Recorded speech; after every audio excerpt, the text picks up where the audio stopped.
Hey everyone, hope you're doing great. This is Lasse. I mixed this motherfucker for a song called Christmas Number 1. And the Bootyard guys asked me to walk you through the mix a bit and show you what I've done here. And I did that yesterday. I did a full long hour video in depth, every little plugin, every detail on, and was boring as fuck. And the Bootyard guys said that actually their fans have lives and friends and you do things and no one would fucking care. And I think they're right. It was just too boring. It was too long. So here's a condensed version. It's still going to be boring. It's still going to be long. But here we are. So let's just start with some general info about the approach.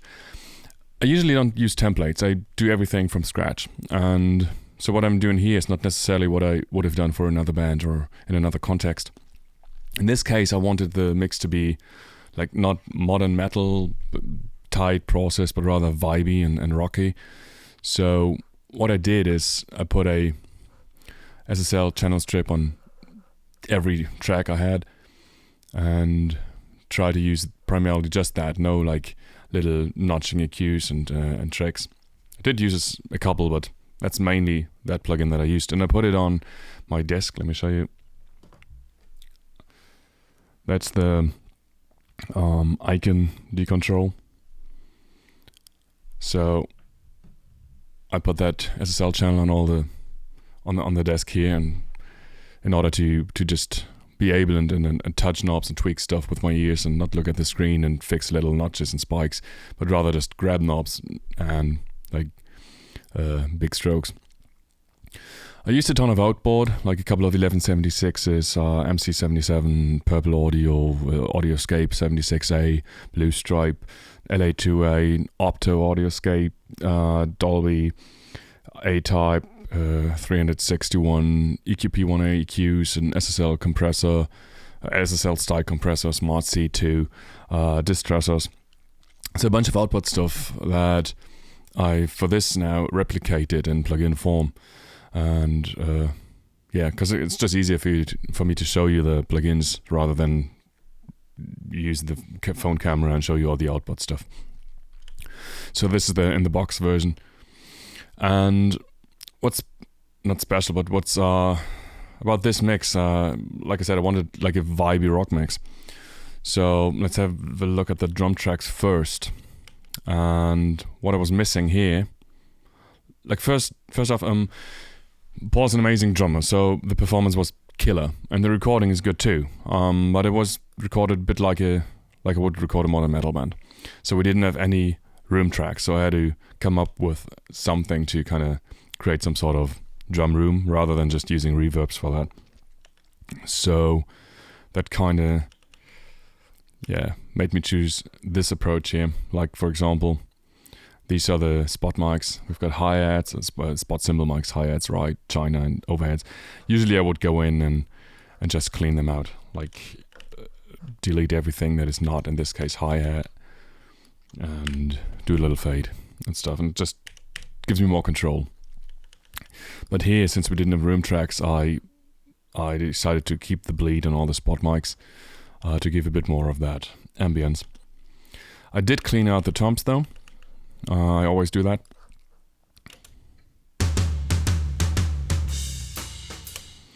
Just to get rid of the bleed between the tom heads. And that's because I usually end up boosting a ton of high end on my tom tracks. And that brings up a lot of nasty frequencies and cymbal bleed and snare bleed. So I just usually get rid of that. All the stuff that's not tom is going to be gone. And what I usually do is, like you hear the crash coming in on the one of the next bar here.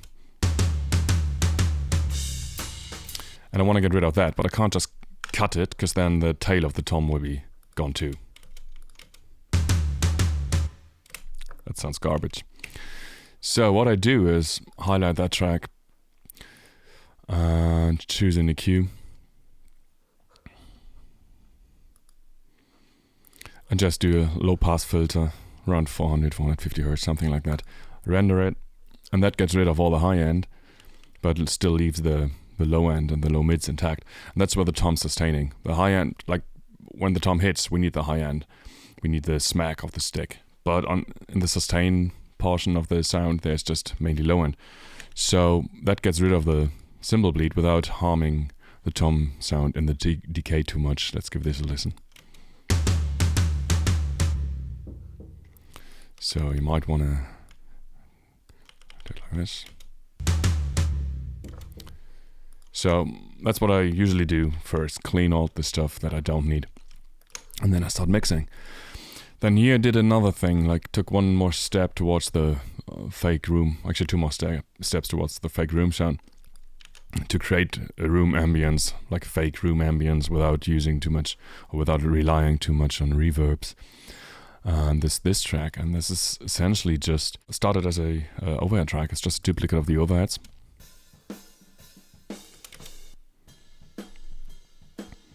But I wanted to turn this into a room track. So first off, we've got like a transient designer that just enhances the decay portion, the sustain a bit, makes it sound a bit longer. Then we've got a expander, and this one's quite neat, this track. This is sidechained via a snare sample. I put a snare sample in the session just to have a cleaner signal to trigger gates and compressors and expanders like this. Because if I just used the top snare mic, that would work too, but we still have some bleed that potentially would trigger gates. So I used a sample for this. And whenever the sample hits, like you can see here, I've got a 5 dB, that the expander ducks it by 5 dB per default, and then whenever the snare hits, it just opens up a little bit. So the snare hit comes through more on these on this fake overhead track, triggered by the actual. So you can hear whenever the snare hits, we get the. Let me just raise this a bit. Bit more snare. So now we have the transient designer enhancing the sustain, and the expander emphasizing the snare hits. So then DS after that, all that does is reduces the cymbal portion of the mics a bit. Darkness it a bit, because I've got all the cymbals from my overhead tracks and my cymbal spot mics, and I want to use the room mic primarily for shells, like for snare and toms to get the ambience. Then we put some reverb on it, and this is just a small room, like a 700 millisecond-ish, just to create some fake small room.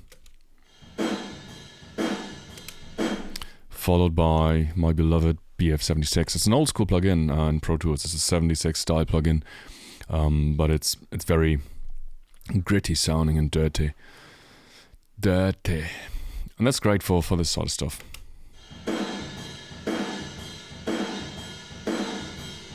So that's my fake room now. Started out as an overhead track, and that's one of the things I did to like create some room ambience without relying too much on reverbs. Another thing I did is I added a room sample for the kick and for the snare, just to add some of that. Let's just go to the kick. This would be the kick direct mic. Let's start without any plugins here.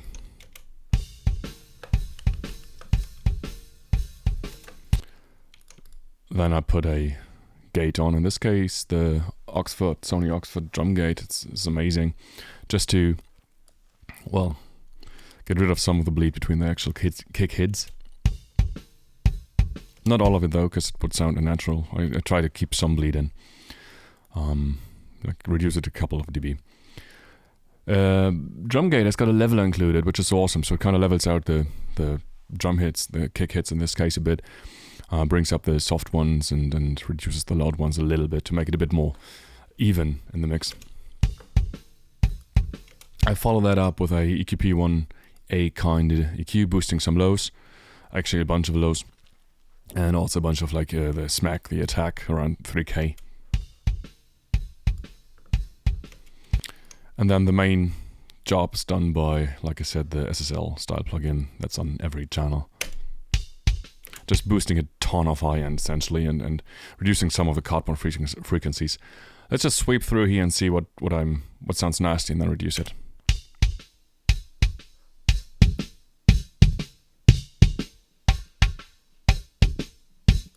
That guy, put it down. So what I'm doing essentially on all the tracks, you're gonna see a lot of high-end boost.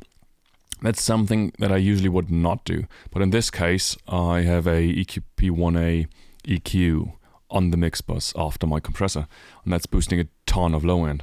And the curve of the Pultec style EQ is very, very gentle, very wide. So I'm boosting like I think 60 hertz a bunch, but it's not just 60 hertz. It's like a very, very gentle slope. So it boosts everything up to 1K. So I've got this massive low end boost, and to counter that, I'm boosting a ton of high end into the mix bus on the individual tracks. That's something I'm not always doing, but in this case I had this massive low end boost on the mix bus, so I boosted a ton of high end on the tracks. That's kind of again like a Chris Lott LG approach. He's doing that a lot. Then we've got this trim plugin. I'm only using that to have my gain staging right, because the faders, like I said, I'm using a desk, and the faders have the best range, or the best like around 0 dB. You get small movements reflect and like a small dB change. And the further you go down, like if you're very at the lower end of the faders, the tiniest movements will cause a massive dB change. So I try to keep the faders around the middle position. And if I still want to gain it down, like here, I just use the trim plugin. That's what I did on a bunch of tracks. So that's the direct kick. And I add a room sample to that, just to create that ambience that I didn't have in the recording. All the room samples are being sent to some reverbs. I'm going to show you those in a bit.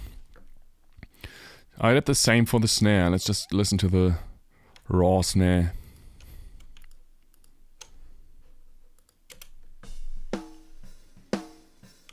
Sounds great to begin with.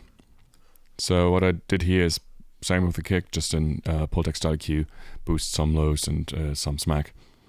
That's what I would usually do on the way in the recording. So that's why it's the sorry, the first plugin in the chain.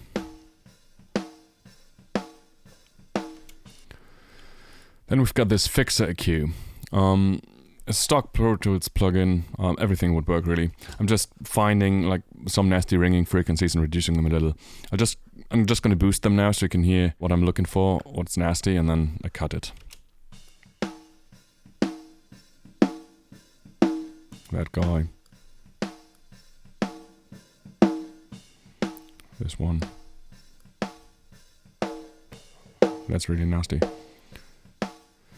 So with this EQ, I don't want to shape the sound. I don't want to even change it much. I just want to make it like a cleaner, better version of itself. Then I added, again, a bit of a transient designer just to enhance the stick attack a little bit. Just makes it sound like he hit a little bit harder even. Paul is a great drummer and he hits hard already. So didn't use much of that. And then as always the SSL style plugin. Boosting a ton of high end and some low end. Also using some of the gate expander from this guy. And that's mixed again with the snare room. And the snare room is a sample. Here's a neat little trick. Let me see if I... Yeah. This is with the reverb on, and let's just turn the reverb off and the plugin off. This is the snare sample I'm using. But I want everything to be in the same room, all the drum tracks and later vocals and stuff to be kind of in the same space. So I want more control. So I don't want to use this long decay of the room sample, but just the initial attack, and then I'm using my own reverb. So in order to do that, I gate it pretty short. Like there's the reverb still on there, because automation is on. Okay, again without the plugin. That's the sample. So now I gate this one. Sounds very short and unnatural like this. So I'm sending this to my reverb.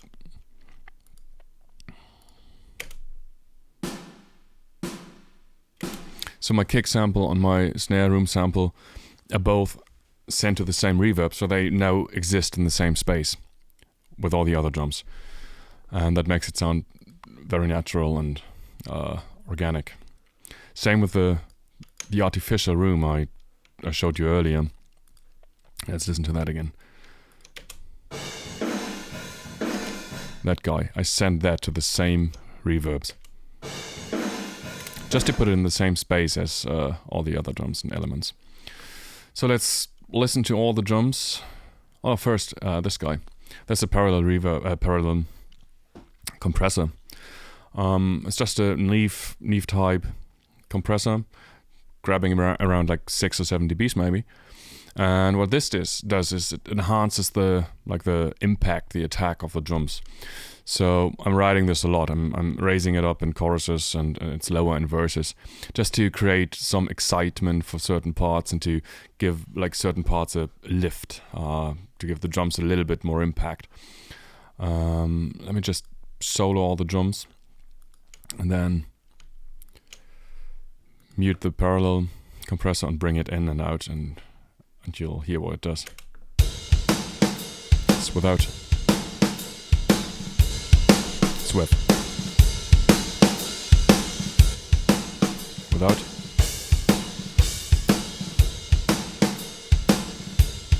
And with. So just add some like smack, some excitement. And I automate these things. And in fact I automate all the drums and everything a lot. Like you can see the these lines here. That's all automation. In this case, just volume automation, and I bring different elements up and down depending on the section. Like this part, for example. That's the clapping part. I have way more room in there and less of the direct sound. That's some automation stuff to just create a different setting for different parts that, well, suit the particular part. So then we move on to bass. Bass is just started with a DI track here, and it's a good sounding DI.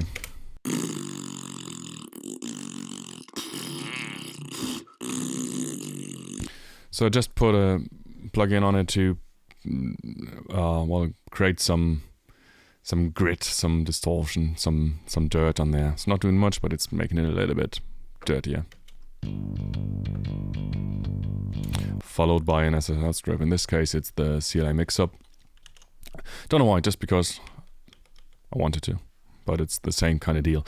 A lot of high-end boost again to counter the low-end boost on the mix bus, and some 1176 style compression. I guess should be around 7 dB or so.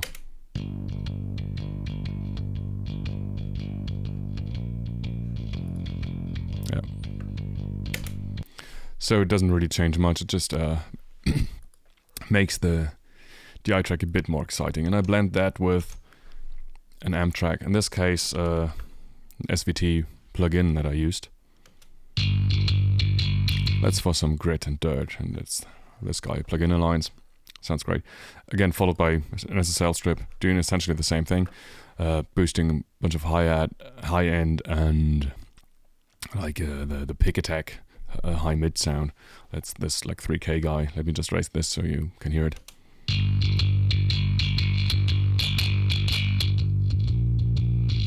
Too much obviously harms the sound, but it brings out the attack. If I reduce it, you're gonna hear how soft the bass is gonna sound. And this helps the bass cut through the mix. Some boominess that I reduce here.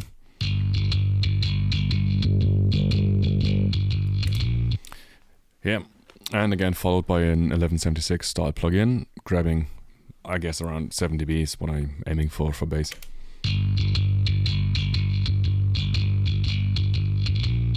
Yeah, roughly. And those are blended then. Whenever you blend signals from the same source, you got to be careful about phase,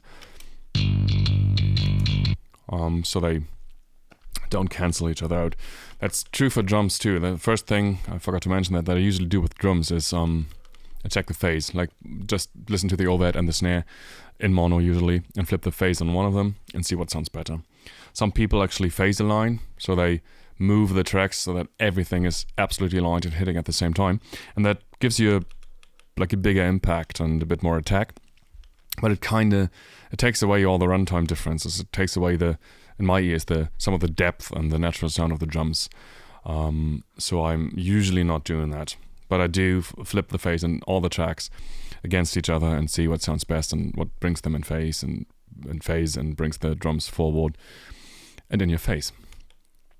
So guitars would be next. We have 4 tracks of rhythm guitars here, and let me just check what I used because I forgot. Yeah, 2 tracks of a 2203, that's a Marshall JCM 800, an old one, 81 model, boosted with a Boss SD1, and 2 tracks all without a boost into a Dietzel VH4 Blue Face, and both went into a Dietzel 412 cab mic with 2 SM57s. Let's just give these guys a listen. That's the Marshall.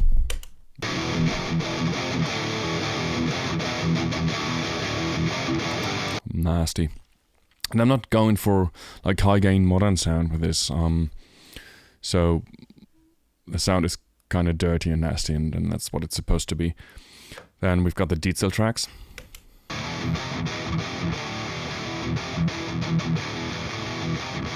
And these add some like oomph to the Marshall tracks. I'm not using a ton of EQ. On the Marshall tracks, I'm using a Trident. I just like what the Trident does to the mids, boosting a bunch of 8K again, just to counter the mix bus bass boost that I'm having, and some low end oomph around like 2 dB. Let's bring it out here. This is without. And with. Just gives it some teeth, a little bit of bite. That's followed by a compressor. Usually I don't compress heavy guitars, but these are, I wanted to tuck them in a little bit, just to give them a bit like more of a defined space. So this is an LA3A type of plugin and just grabs, let's say, 2 dBs, I'd say.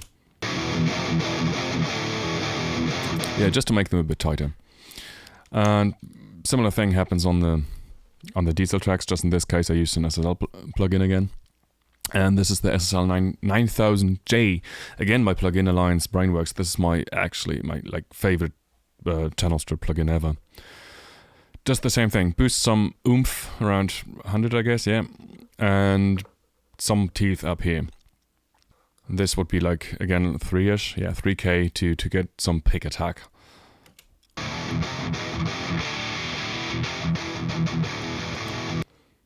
And again, just followed by the LA3A to tuck it in around 2 dB. Yeah. So on these 4 tracks, like 2 different amps are blended. We've got all 4 together here.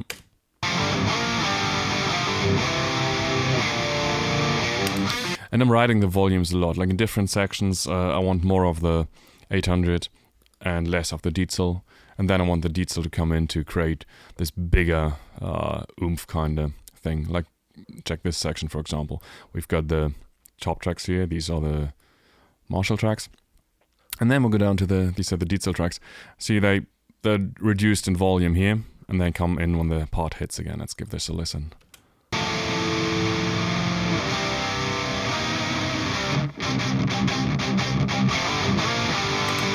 And these are the little things that take a ton of work, automation and stuff, but it makes all the difference just to create excitement in the mix. And I think that is often overlooked, and it's not about the EQ you're using too much or the gear you're using. It's about making the song work. And these little things that you don't hear, I don't think that most people sit at home and listen to that and think, oh, the guitars get a little bit thinner there and then blow up. And that's something you notice subconsciously. It kind of makes the song move and breathe more, and that's what sells the song. And that is tedious work, but I think it's absolutely worth it. And don't, skip that. It's important.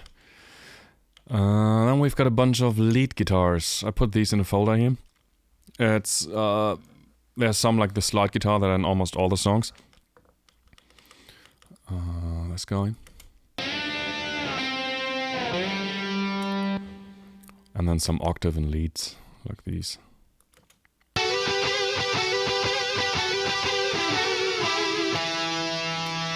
All these have the same treatment. They all have the same SSL channel strip with a bit of a high boost, again, just to counter the low boost on the mix bus. And I cut some of the very lows to create some space for the rhythm guitars. And all these have been sent to the same delay. Reverb in this case, I didn't use the delay.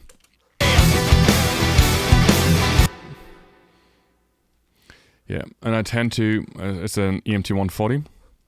That's an UAD plugin. And I used the same for the drums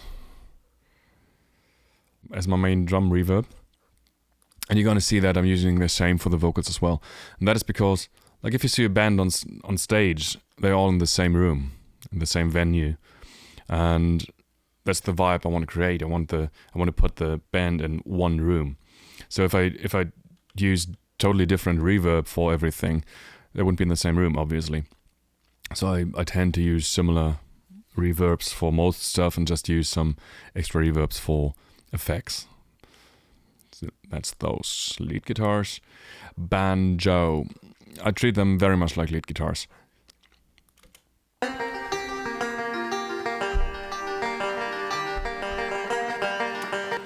What I had to do here is just get rid of some nasty resonance spikes, like this guy.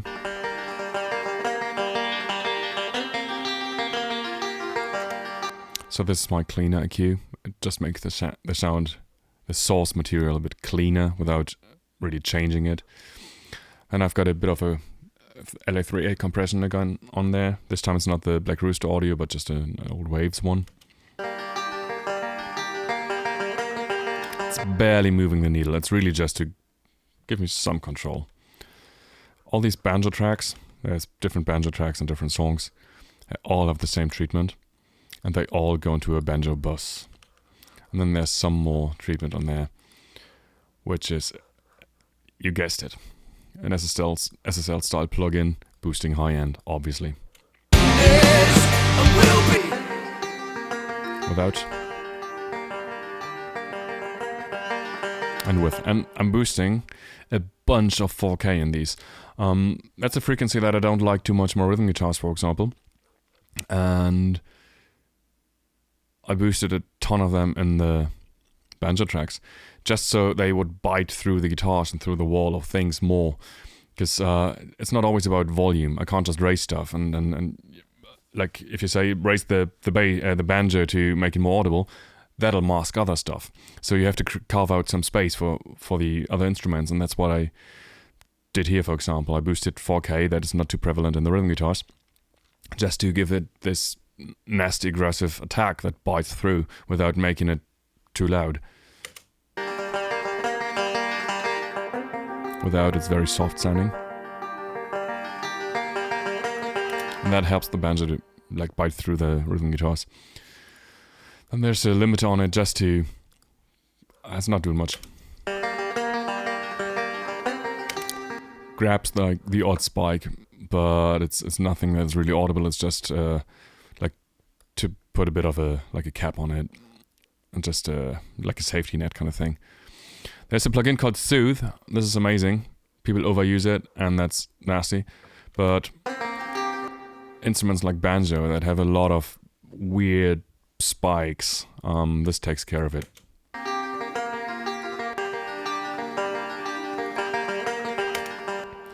That's my final banjo sound. Bam. We got a handful of samples. These guys. Didn't do anything to them because they sounded perfect the way they were. And then we've got this section.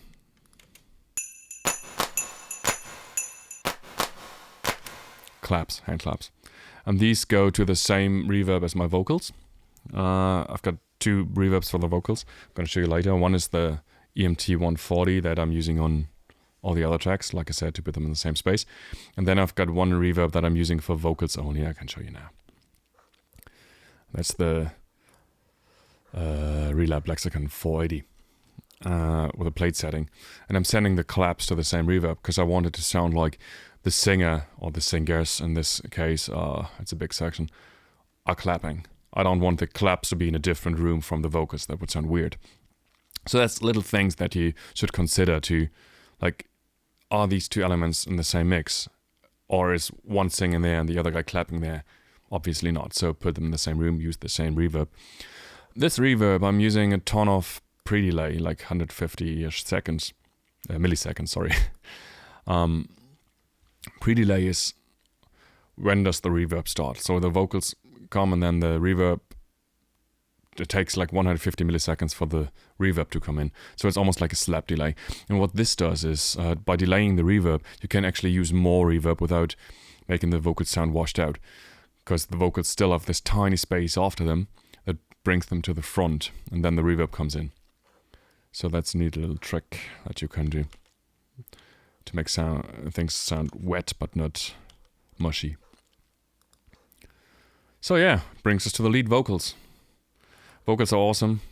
Didn't really have to do much there. They are a little bit gritty to begin with, like the recording is a bit dirty. If reindeer can fly, then this may come. So I didn't mind the grit in this case. It actually helps the sound, even enhanced it in places. So I'm putting my safety net limiter on there.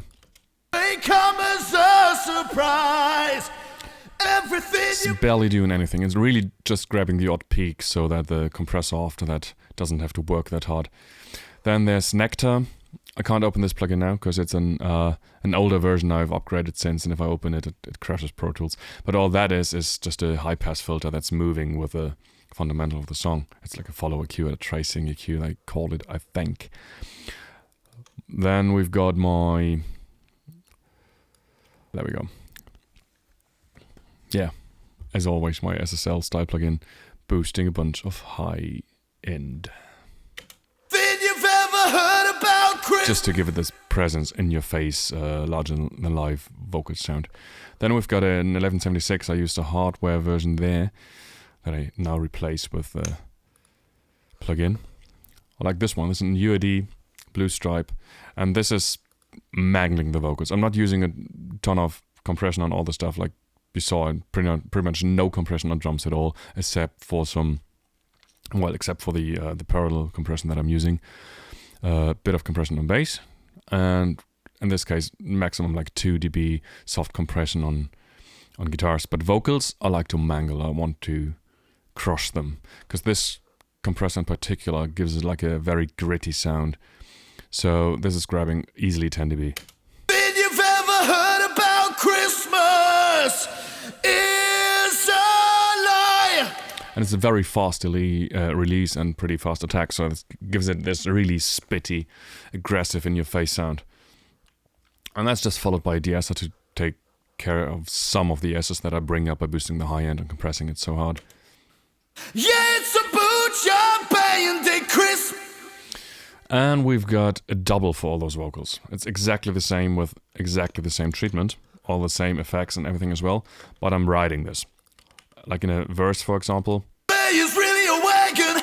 I have it so much lower or even off sometimes, and then I bring it up in the pre-choruses and up even more in the choruses, just to give it a bit more impact. Rooms, we're gonna spoil it forever. And this doubling gives us some sort of like chorusy kind of sound, just a bit thicker than a single vocal track. Then we've got a bunch of back-end vocals.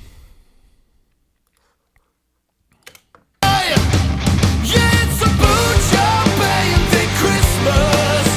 Yeehaw to all you girls and boys climbing down your chimneys. He's amazing, isn't he? The other songs have even more, like some of them have tons and tons and tons of back-end vocals. This has got a couple, but the treatment is the same for all of them. Like on all the individual channels, I got the safety net limiter, not doing anything other than grabbing the odd spike. Then I've got a little bit of a gate on there, because there's so many vocals I couldn't be arsed to just clean them all, like all the tiniest things. I cleaned the big things out, but sometimes you've got this tiny thing that you missed. So I've got this gate just for, like, yeah, it's a safety measure really. SSL channel, as always, boosting high end, again, because I can't emphasize this enough.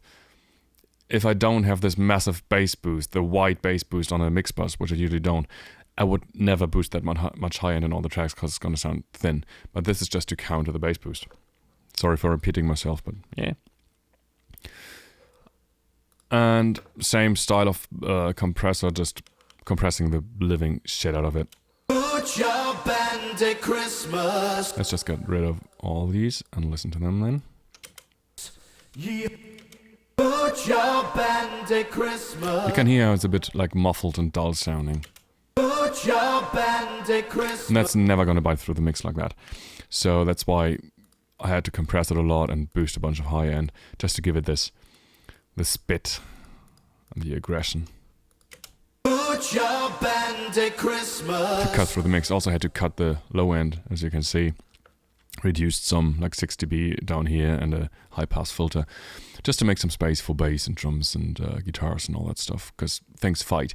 And my sonic canvas is only so big, and I can't have like a house and a boat and a lake and a cloud and a tree on there, and everything is as big as the canvas. Obviously not. I have to create space, so I have to carve, like the house has to be a bit more in the background and the tree has to be to the side, and that's the same with the mixing.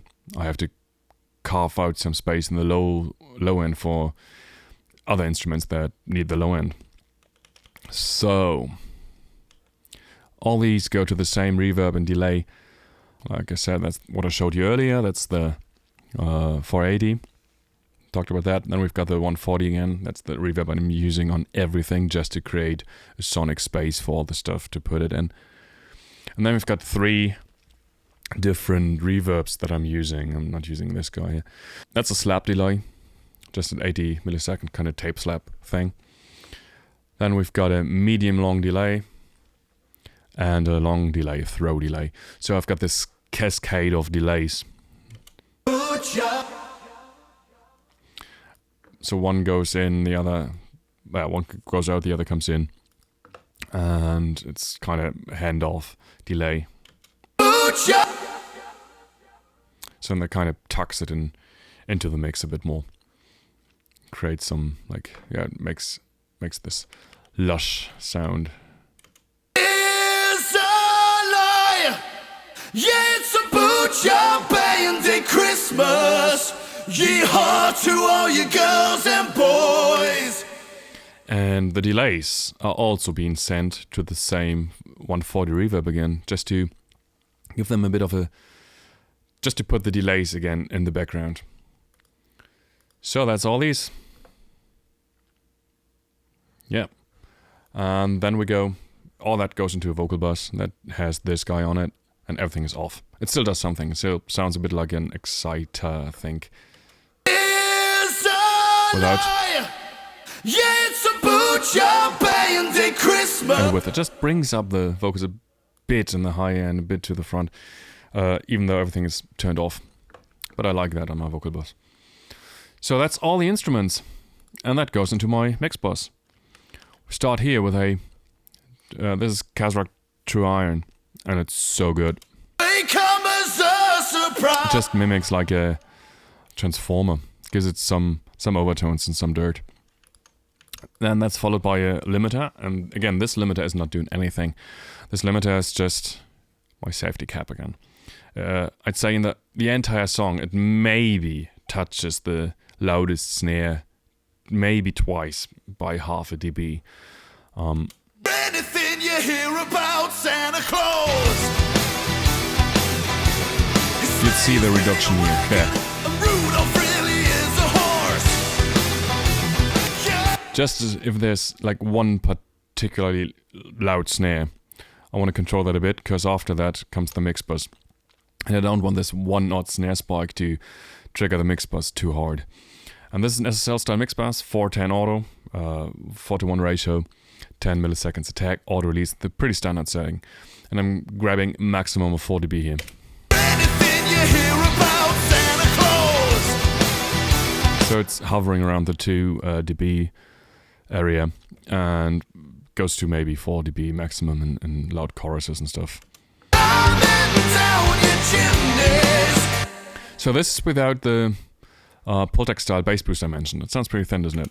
Yeah, it's a Bootyard Bandits. That's because I have all the boosted high end and the compressors followed by, and this is the bass boost, and this is boosting a bunch around 60 Hz to fill out the low end. Yeah, it's a Bootyard Bandits.